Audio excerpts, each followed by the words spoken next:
بسم اللہ الرحمن الرحیم۔ آج کے اس لیکچر کے اندر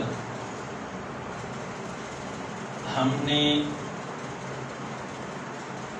قاف لکھنی ہے اور قاف کا سرا کس طرح بنایا جائے گا کہ جس طرح پہلے ایک لیکچر کے اندر فا لکھی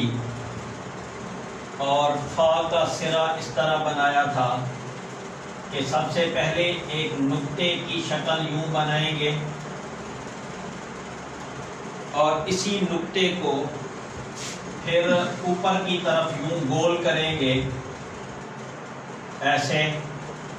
اور اسے پھر سیدھا نیچے کی طرف لائیں گے یہ ایسے۔ یہ ہمارا کاف بنا اس اعتبار سے کہ سب سے پہلے ایک نقطے کی سی شکل بنائیں گے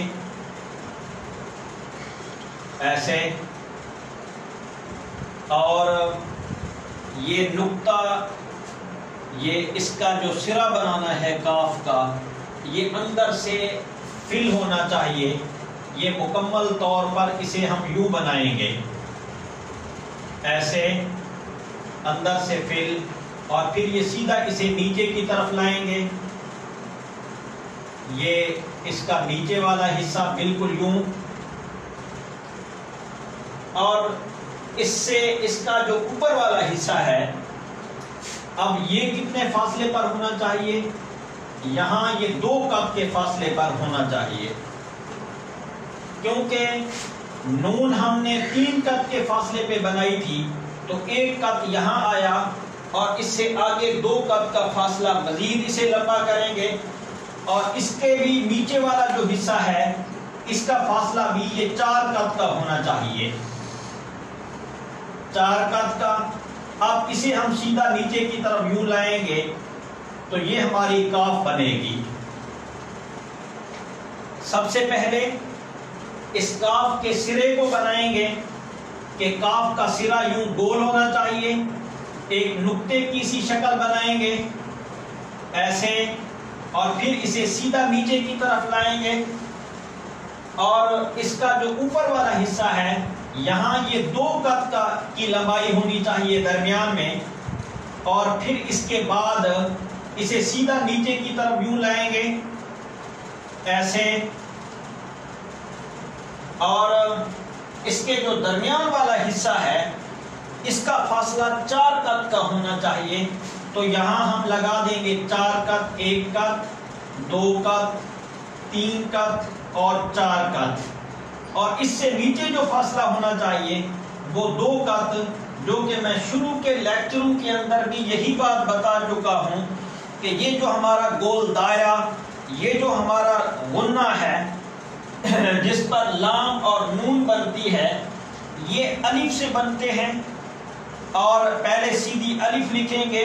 اور الف لکھنے کے بعد پھر اسے گول کریں گے۔ مثال کے طور پر اس کے اوپر یوں ایک الف بنا دی جائے تو یہ ہماری لام بھی ہوئی، اور اس کے اوپر والے حصے کو ہم نے ختم کر دیا اور نیچے کاف کا سرا لگا دیا، اور اوپر 2 نقطے لگا دیے، ایک نقطہ، یہ 2 نقطے ایسے، یہ 2 نقطے لگا دیے،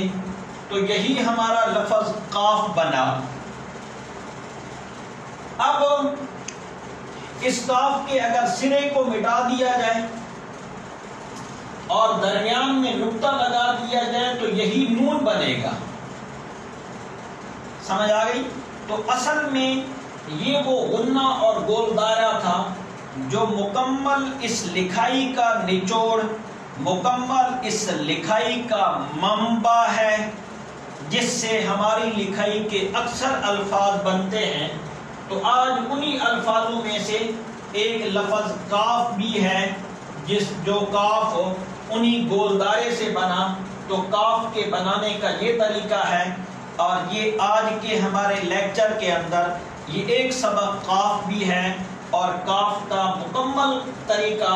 قاعدے اور ضابطے کے مطابق جو کلیے کے تحت لکھا جاتا ہے وہ یہ طریقہ ہے۔